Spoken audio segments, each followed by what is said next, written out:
know what your client considers to be a win, right? I think that's so huge because we just recently had some clients that we thought we understood what they thought was a win, but we didn't, and so now they're like, hey, we're going to take a break from looking at homes. So we were way off. Like that's part of a communication issue, both on our end and their end. But now they're taking a break. We showed them a bunch of homes, spent a bunch of time, and nothing's happening right now. Now down the road, we may get that back. But had we probably asked better questions and really understood what they thought a win was, their idea of a win is like $100,000 off of a $500,000 house, right? So that, that may or may not be realistic in today's market or any market ever, but you never know. It could happen. So just understanding what they think is a win, and then taking into consideration everything. All right, guys, welcome back to the How to Real Estate Podcast. We are your hosts. I am Jeremy Smith. This is Kyle Lindsay. Welcome back. This is episode 25. We're going to be talking about how to be irreplaceable. Yes. Well, with buyer agency under fire right now, and we know nothing's changing immediately, but their landscape will change over the next couple of years. We're not sure how yet. I mean, maybe it's this lawsuit removes buyer agency fees, and now buyers have to pay a commission, and it's just less often where we have buyer's agents involved. Maybe AI replaces us because you did a really crappy job as a buyer's agent. I don't know. But what we want to talk about today is how to really focus on mastering your craft so that you are irreplaceable. Absolutely. And you know how there's people that got in on the front end of Bitcoin, and they bought Bitcoin for super cheap, and people are like, you're crazy. That's never going to go anywhere. Right. And then they became millionaires and billionaires from what they owned in Bitcoin. Well, they got ahead of the game, right? And this is what we're talking about today. Buyer side commission is likely going to change. We're trying to help you guys get ahead of this game so that you can be the early onset buyers of Bitcoin in the buyer agency world. Yeah, and who wouldn't have loved to own Bitcoin right off the gate, like when it was still a couple bucks per Bitcoin? Yeah, no kidding, man. Same thing with EXP. When folks got into EXP and it was like 18 cents a share, right. Love to have $16,000 worth of 18 cents a share stock. Yeah, no joke, man. Life changing, right? So that's what we're going to do, guys. We're going to talk to you guys about exactly what you should be doing, some stuff you're probably already doing that you just need to start documenting to set yourself up for success, because when this thing changes, we're going to have to provide a different sort of value. And we're going to have to be able to really showcase it, earn our commissions. The people who are better at this than everybody else are going to be able to yield higher commissions than others. So it's in our best interest to get great at this buy-side representation and be able to justify the value. So the first thing I have is have results that you can share, right? So those of you that are out there doing real estate transactions now, we've mentioned this on previous podcasts. If you didn't hear them, go back and listen. If you haven't subscribed, do that right now. But you need to be documenting your results, right? As you're representing buyers, how many buyers did you represent here in 2023? Know that number. Somebody asked you at the store, you should be able to tell them that number. We didn't need to track that metrics before that closely, but you do now. How many buyers did you represent? Know that. How much money on average did you save each buyer? Know that. How many homes do you have to show each buyer before they get under contract? How many reviews have you gotten from those buyers that you have closed deals with? And what was their perception of you? Are they willing to come back and use you again? Were they willing to leave you a review? Were they willing to leave you a video review? How much have you gotten buyers in closing cost assistance? Any metrics that you can think of, start documenting that stuff, because that is going to probably be a very big factor in who agents decide to hire. Who buyers decide to hire. Yeah, one of my favorite sayings in sales really is show, don't tell. Right. So you can sit down and you can say, oh, I help my buyers get great deals and I do so much. But what Jeremy's talking about right now is actually being able to show that. Like, hey, here's my last 3 buyers. Here's their story. Like, hey, I took this first-time home buyer. They had some real affordability challenges. So I would help them develop a strategy. We found them a home within 30 days and I got them this much off, which saved them this much off their mortgage payment. Being able to just tell that story real quick, it would be game changing for you actually justifying your commission to someone. Because if you ever had to sit down and tell a new buyer client, like, hey, look, I charge 3% or whatever that is for you. Maybe it's $5,000 flat, maybe it's 4%, whatever you want to charge. But when you say that to them and you say, hey, the seller might kick in some to help pay for some of that, they might not. However, regardless of what the seller contributes to my commission, you're going to owe the rest of that, Right. whether it's zero or whether it's all of it. And then you can justify that by saying, and you're justified in paying that because here's why. Right. Here's my last 10 transactions with buyers. On average, I've done X, which will either pay for the commission almost all by itself or more, or at least justify 75% of it. Yeah. Plus, you're also going to get the protection of having me by your side, my strategies, and all of these things to make it easier and less stressful on yourself. Love that, dude. That's so good, especially the story part. That's something that I always fail to connect with, the story part. So thank you for bringing that in. That's such a good point on that. All right. So you mentioned strategy. Yeah. What sort of strategies should agents be using? And if you know, what strategy are you going to be using? So I think as a buyer's agent, you need to have several strategies in place, because the first one is obviously how are you going to help them find a home? Now, I think most agents, and I'm guilty of this in the past as well, we allow the internet to do most of our work in finding the homes. And what I'm talking to people recently and really discovering is that a lot of people have been disappointed that their agent wasn't sending them listings. And I think to myself, well, I sat down with them during a buyer's consultation. We set up the search together. Now the MLS is sending them the listings. Why do I need to comb through these listings too and help send them? Well, that's kind of what people are expecting. So I think being able to reiterate that, or at least follow up on the home search strategy that you help them set up. Man, say that 3 times fast. Home search strategy. And just remind them, hey, we set this search up. How's it doing? Even if you're not sending them listings directly, like however you want to do that. But I do also think having several off-market sources, like maybe some Facebook groups, maybe you follow certain people on Instagram or TikTok that might be posting some of these off-market properties. Having some other source there would be very wise for you to have that you can then send them. But I think just first one's a home search strategy that is different than just, hey, let's put in your preferences and see what happens. Right. I like to do the reverse lookup, like what has sold, and really help define that for them. I love that. Now, if you're with eXp Realty, we have a thing called ZenList. Yes. And ZenList is a list of off-market listings that are exclusive for the brokerage, right? So your brokerage may have something like that, or they may not. If they don't, hit us up. But that's a good resource. Also, expireds, canceled, things that they may not be getting in their home search because they're not active anymore. Right. We can tap into those too for sell by owners, all kinds of opportunities. Yeah, if you're doing your circle prospecting and just regular prospecting, I mean, you should hopefully be coming across properties that aren't in the MLS that would be willing to sell if the right buyer came along. And hopefully you can kind of marry those two together and have the right buyer for the right seller. Nothing feels better than actually brokering an off-market deal for people that weren't expecting it. And Right. you get the full commission. There's no other agent involved. In Texas, you can't do dual agency, but there's other ways to skin that cat. So really, really cool opportunities there. I think the second strategy you really need as an agent is, now you found the house, how are you going to get that offer accepted? Yep. How are you going to protect your client's interest using the contracts that are available? I know you're probably one of the better experts at this. So what kind of strategies should agents be thinking about when using the contracts to their advantage for their clients? Yeah, that all goes into negotiations, and understanding several different things. One, know what your client considers to be a win, right? I think that's so huge, because we just recently had some clients that we thought we understood what they thought was a win, but we didn't, and so now they're like, hey, we're going to take a break from looking at homes. So we were way off.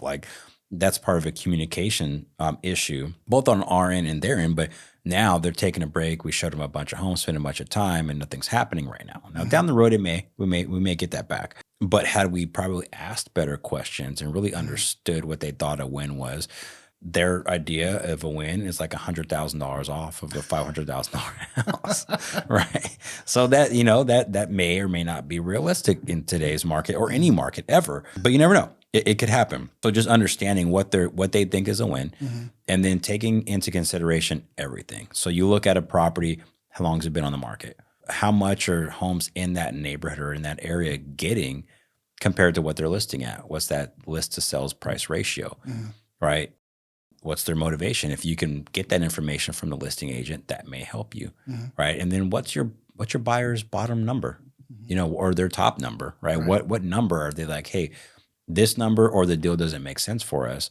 And then now you can go back and develop a negotiation strategy with that number in mind. We both love never split the difference. Right. Chris Voss's techniques absolutely work. So Chris Voss, if you're hearing this, I will send you my routing and account number for royalties or commissions or whatever that's called. Good luck negotiating that with him. Yeah. Put on my late night FM DJ voice. Yeah. Chris, we're making you money. Are you opposed to paying me now? All right. Anyway, so that just, have that strategy of communicating with your client, understanding what they think is a win, knowing what their bottom line is, and how important that particular house is that they get it, and just work with them as you go through with the negotiations. I like to start off with, like, let's say they want $50,000 off, and that's their bottom line. Like, they're not going to go above that. They're like, hey, the deal doesn't work for us if we don't get 50 grand off. Well, I'm probably going to start with 80, right? And then we're going to go back and forth and try to land at that 50 or higher. But it's just communicating and knowing where they want to be, right? Being clear. Yeah. I think really, really understanding your state-specific contracts as well, like something that goes beyond a Google search, something that if they, for your buyer to figure out themselves, they would have to watch hours of YouTube videos or read tons of mind-numbing articles on contracts. Like being able to tell them, especially here in Texas, like, hey, look, we can go with a shorter option period on this because there's an HOA involved. And we'll have 3 days to cancel once we get those HOA docs back, which could be, on average, is somewhere between 8 and 10 days after we sign the contract. Right. And be able to say that, like, you have another out over here, so don't worry about this one over here. Right. And walk them through those strategies as well. Just knowing all of this and how to work it to your client's advantage is 100% something as a buyer's agent you need to be able to articulate and understand to make sure that you're irreplaceable. 100%. And if you're in Texas, some gems for you guys real quick. Third-party financing is another one. In addition to the HOA, you also got seller's disclosures. You've also got title commitment.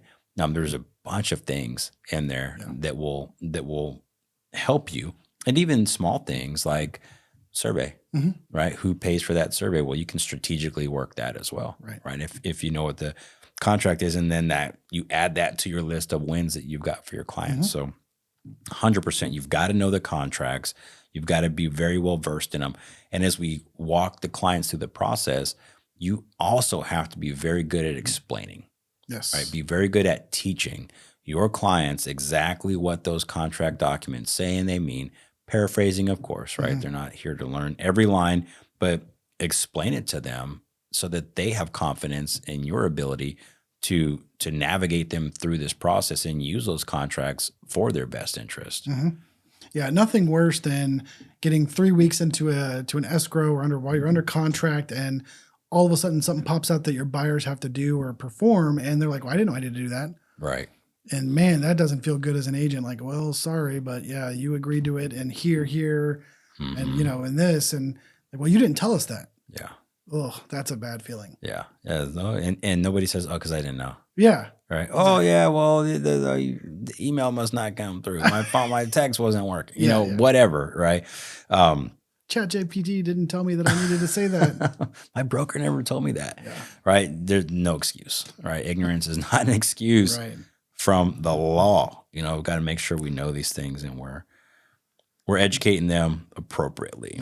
I also think we have to set expectations correctly. Yes. And so sometimes, like, you'll get clients that text you and call you in all hours of the night, right? And they sometimes they even really expect you to be able to be there, right? And answer those phone calls and emails and texts at 9, 10, 11 o'clock at night. Now, if that's what you want to do, cool. Those are the expectations that you're setting. But if it's not what you want to do, it's very important that we set those expectations up front, because if we don't, then they have their expectations in their mind of what they think should happen. And then when we're not meeting those expectations, then they start developing frustration and disappointment, and things start going south. Yeah, I was talking with a realtor probably a year ago, and she was complaining to me that My clients just blow me up at all hours of the night. I'm trying to eat dinner. I'm doing this and blah, blah, blah. And the very next day I see a Facebook post from her. And it's like, I'm your realtor 24/7. I work harder than anybody else. But the day before she was complaining to me about it, people actually taking her up on it. Yeah. And it's like, yeah, just really marry those expectations with what you actually want. For sure. For sure, man. And I don't think that just because you work all hours a night means you work harder. Right. No, I'd agree with that too. That just means that you work more. Yes. Which is fine, if that's what you want. But at some point, quality of life for us becomes important as well, right? In our families and all that stuff. So it's important to set those expectations, especially around communication. Yeah, I think the agent that gets more done in between the hours of 9 to 5 than the agent that has to work 8 extra hours to get the same amount done. Are you working harder? I mean, yeah. I'd rather just hire the agent that gets more done. I mean, we're drifting off topic here, but but it's true. Yeah. I mean, it's absolutely true. And it's relevant too, because if we're talking about being irreplaceable, okay, you're answering texts at 9, 10, 11 o'clock at night. You feel more valued, right? You feel oh, I'm more important because I'm doing a better service. But then you're tired in the morning. You're doing things at night when the title companies close, when the lenders close, like nothing is really, you're not really making any progress. Right. You're just communicating with the clients, but that communication doesn't have to be during those times. Yeah. You can have a better quality of life. I 100% agree with that. And I think another side to setting expectations is something your clients can't do for themselves is know what's normal. Right. And when you as an agent can help guide them through that transaction by setting expectations like, hey, it's normal for you to feel this way right here. Or, hey, it's normal to get a little buyer's remorse right after we get through, or the offer gets accepted, or going through the inspection report is scary. Yeah. It's normal for you to feel this way. Here's what we're going to do about it. And really be that expert guidance by setting expectations on what is normal and what they should expect. Absolutely. 100%. And then on the flip side of that is knowing their expectations. Yeah. Right. Having a clear understanding what the client's expectations are. They may say, you know what, I expect you to answer your phone at 11 o'clock at night. Okay. They may have had that experience before, right? And they think that that's what's valuable. You may have to educate them on that, or choose not to work with that client. Right. Because you're not going to do that. Or you are. It's totally up to you. If it's me, I'm not doing that. I'm asleep by 9. I'll take your text all day long, no matter what time of day, but I won't respond to the next day. Right. Yeah. I can respond at 4:30 in the morning. Right. Just saw your text. Yeah. We can do that. So understand their expectations as well. We just got some clients and we were talking to them about what their expectations were. And the question was, hey, what is the most important thing that the next real estate agent that you work with does for you guys? Like, what do you want that to be? And the answer was, hey, we want them to hear us. We want to be heard because the last agent we were working with, blah, blah, blah, blah, blah, didn't hear them. Right. Didn't hear them, didn't put their best interest first. They felt that way. So it was important that we understood what their expectations were, because now we have to just do that, right? Make sure that they know that we hear them, right? It becomes a lot easier to provide 5-star service when you know what's expected of you. Right. So that's an important one. And then the communication, communicating accurately is so important. Yeah. I'm going back to what you said earlier about being able to teach. Being able to communication is probably the number one skill I think that any salesperson or leader can have. And, we are leaders going through this transaction. So don't get that twisted. Maybe you're not a team lead or whatever, and your brokerage, you're just a regular agent. You are a leader to your clients. So, and being able to communicate clearly in a way that they understand and that you can teach these things to them about the contract and what to expect and make sure they can understand, man, that is incredibly important. Yeah, 100%, man. And then I've seen sometimes too, and I don't know if you've experienced this, where you get buyers and everything is good and running smoothly and communication is great and they've gotten pre-approved and they're on a search, and then weeks go by and you haven't heard from them and they haven't heard from you, and they're still getting searches, but they're not hitting you up to go look at anything. And then a month goes by and 2 months go by, and then you just lose them.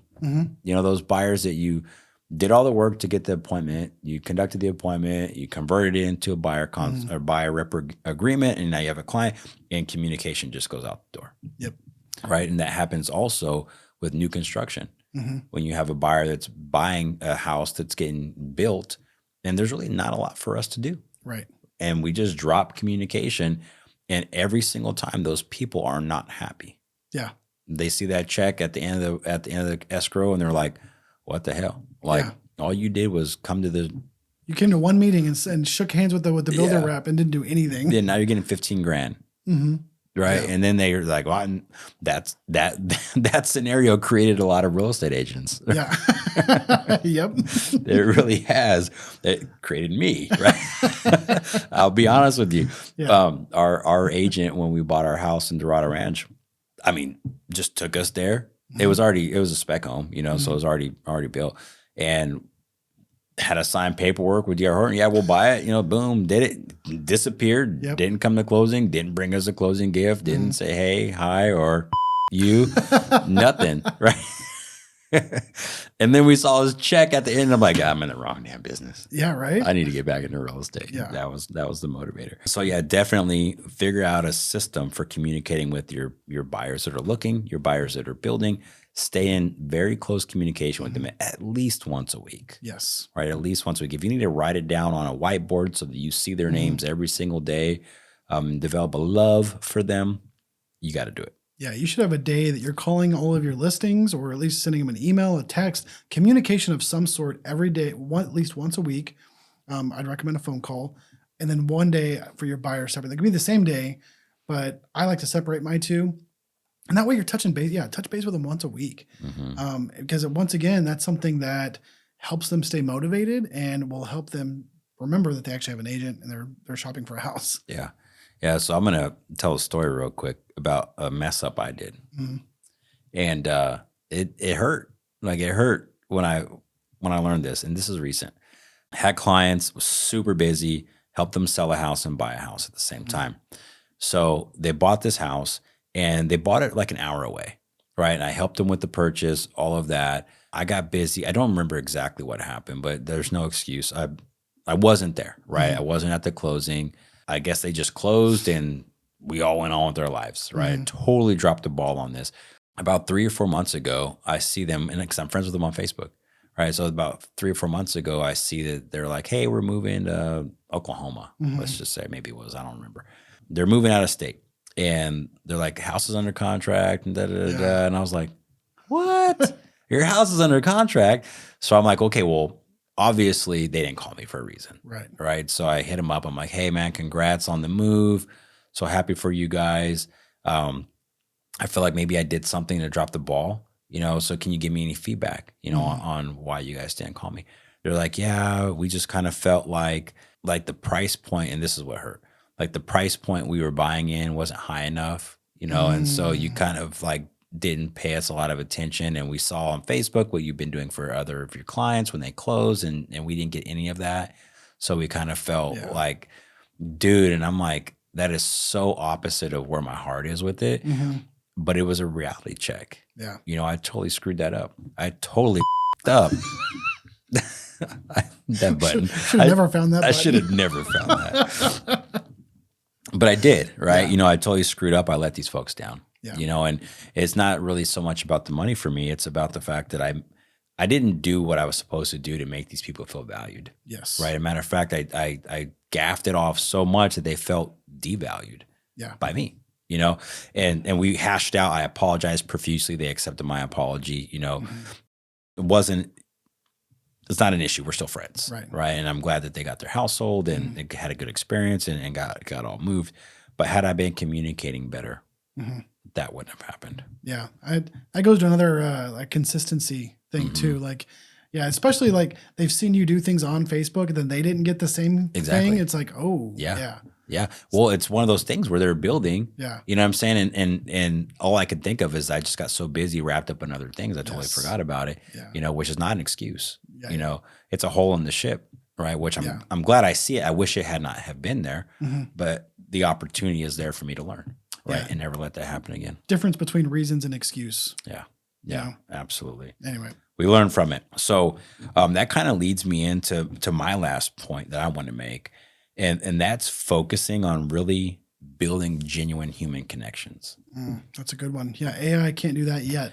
No, AI can't do that, and most people can't. Well, that's fair. AI might be better than most people. Right. And most people can't, for one reason or another. But that is so critical. Yeah. And I would say, even in this example that I just gave, that human connection was there, right? I had built up that human connection. And I think that that's probably one of the reasons why they were open to tell me what the issue was. And then they accepted my apology, and understood it. Like, dude, we don't take it personal. And all of that. Like, had I not focused on building that human connection in the very beginning, I would have had no equity in that relationship, right? And maybe they would have left me a bad review. Yeah, that would have been even worse. Yeah, absolutely. So maybe that human connection kept them from leaving a bad review. Right. But on the flip side, the human connection, when you build that also creates loyalty, right? And people are going to refer you and come back to you and have your back. When you build that human connection, the only way to build that human connection is to make people feel valued, make them feel heard, right? And then doing what you're saying you're going to do. Now, for a lot of the agents out there like myself, this is where I struggle. I'm really good at the mechanics of real estate and all of those things, but building the relationship with the client is one of those things I've never been great at. Yeah. Like I'm much better now than I was when I started, and I will be much better in a few years than I am now. Yes, you will. But for people that do struggle with that, what are some of your tips and advice? Because I know that does come very naturally for you. Yeah, it does. And so it's hard to give advice because I don't understand it being hard, right? Because it's never been for me. Something I just recently learned is that there's 6 basic human needs, right? And so I think this would be the advice I would give to somebody that has a hard time making connections. I know there's a lot of people like that, and there's reasons for that, right? So I would say, one of the basic human needs is love and connection, right? And a lot of us push that to the back, right? Because we have other human needs that we put in front of it, right? So the others, so you have love and connection, you have consistency, you have inconsistency. Understand the basic human needs, and then figure out whatever one yours is, and then try to be consistent and conscious about replacing it with love. Because if we operate from a place of love, then we're always being interested about other people. And I think, I'm not a psychiatrist, psychologist, or any of those things, but I think if you operate out of a place of love, then the human connection thing just kind of happens automatically because you're completely capable of it, right? You've got very good friends, right? Most people do. So we're capable of creating human connection. Maybe it's a trust issue. Maybe it's a fear issue, which is also lack of trust comes from fear. So it's either two things, either a fear issue or it's a love issue. And you got to figure that out so that you can make those connections because this business grows on it. Well, 100%. I mean, what's helped me is decoupling the human from the transaction. Yeah. And I think in the beginning, especially a lot of us newer agents, as we were newer agents, whatever, at one point, you focus a lot on the paycheck. I want to get that big paycheck. I want to get that commission check, or I might need that commission check. And so you catch yourself kind of rushing that person towards the end result without ever actually, kind of what we talked about earlier, finding out what their expectations are, what they value, what would make it a win for them, and doing all of the great sales stuff, but along the way, actually just being vulnerable, right? And getting to know that person as another person, like laugh with them, have fun with them, right. Take them out to lunch occasionally if you're seeing 12 houses in a day, whatever. But yeah, you're with this person at an extremely important part of their life, Yes, in an extremely stressful situation. They'll either remember you, they will remember you for the rest of their life. Make it either a positive or a negative memory, and you have control over that. Absolutely, 100%. And you made me think about some stuff while you were saying that. The way we do our buyer consultations, I think that may be the start, of the way we do it to creating those lasting connections, right? Because we spend a lot of time with them talking and making it about them and really understanding what their situation is. And then for me, like when somebody honors me and hires me, like I take that so seriously, and I'm so grateful for it because I know that they got a billion different options, right? They could have chose anybody, but God put them in front of me and they chose me, right? And so to me, it's an honor, and we've got a responsibility to take care of those people. And I know you feel the same way. And so when you do that and you get to know these people a little bit more and their story a little bit more and why they're doing what they're doing, just I think the gratefulness for me, Mhm. just being so grateful that they honored us and gave us an opportunity to represent them in such a big transaction and big Mhm. time in their life, that just automatically helps me to have love for them. Yeah. With that feeling of love for them, then now the connection just becomes easier. Well, I think that ties everything back together.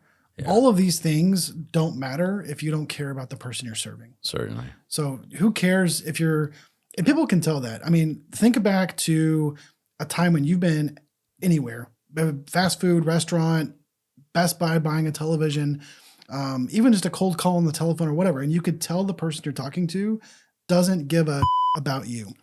And you can tell, and it makes you not care about them. Yeah, absolutely. And put yourself back in that mind frame, that frame of mind, whatever mind frame, where did that come from? That frame of mind. And did you care about their advice? Yeah. Did you care about anything they had to say to you? Probably not, Yeah. because you could tell they didn't care. So when you don't care, you could have the right strategies, you could have the right advice, you could find them a killer deal, and they might go with you on that deal if the deal's good enough. But if you don't care about them, they aren't going to give about you. Yeah, absolutely true, dude. And pinpoint accuracy on that button. All right. By the way, on the timing too. Yeah. Great. I was thinking about it in my head. And it's absolutely true, and it brings forth that quote that says people don't care how much you know until they know how much you care. Yo, I like that one. And this is a relationship business, and people are going to burn you. Mhm. They're going to take advantage of you. You're going to work a lot and you're not going to get shit in return. Yep. Right? It's going to happen. Oops. It's going to happen, but if we're always focused on doing the right thing for the right reasons at the right times, putting other people before ourselves, another famous quote is the way to get the things you want in life is to help other people get what they want. And this business is the perfect industry to do that. We can help people buy homes, help people sell homes, get investment properties, sell investment properties, commercial properties, land. Like we get to have an impact on their life in a good way. And if we focus on that instead of the money, build the freaking relationship, Yep. protect them like they're your kids. I mean, I don't say that in a disparaging way, but like if you have kids or a pet that you love, like what would you do to protect them? Probably everything, So make sure that you're protecting these clients like they're your family. Yeah. And treat them like they're your family, and your business will grow 100%. You will be irreplaceable. You won't have to worry about what's going on with commissions, and they'll pay you. They'll gladly pay you. I've had clients that paid on the buy side that have offered to pay that. So they'll do it if they feel that the value is there. Yeah. And the value, I guess what we're really trying to say is, yes, it's financial. You need to be able to prove that you can provide financial value, but the real value is in the relationship and the guidance you give. It's your knowledge and your experience. And if you're brand new, you can develop that through mentorship and things, but really the value comes from your connection with that person. Yep. And if you understand Enneagram, certain people are going to value the relationship over the money. Some people will value the money over the relationship. Yep. But if you can do both, you cover everybody. Yep. You don't got to worry about it because you got both. Yep. Cool beans. You got anything else? No, this is fantastic. So just be aware that changes are coming. Be prepared for them, but start changing now. Be ahead of the game. Be that early Bitcoin guy, and share this with someone that might need to hear it. You might be on a team or another brokerage where someone else might be struggling a little bit. Share this podcast with them if you feel like there might be someone else that could get some value from it. Absolutely. And guys, just remember, you are irreplaceable. You're the only you that has ever and will ever exist. Like you are already irreplaceable. You just need to have a different mindset and do the different things, right? Do different things that's going to communicate your value to people out there in the world. Do it with genuine heart and all the things that we talked about as far as the processes and the strategies. Do all of that and just watch your business grow despite all the changes that are coming. Yep. And if someone tells you you're irreplaceable, you can just say, hey, you. Yeah, exactly. Or you could just say, hey, fuck you. Oops. I missed it again. Damn that's that funny. button. It's That's broke. funny. All right, guys. Well, we appreciate you hanging around to the end here. Definitely subscribe to the channel if you haven't already. Follow us. Hit the bell so you get notifications. We're on TikTok, Instagram, and the Book of Faces. And reach out. If there's ever anything that we can do to help you guys, it's the How to Real Estate Podcast at Gmail. Reach out to us. Comment below. We'll hit you back up and let us know what you want to hear. Awesome. All right, guys. Take it easy. Peace. Peace.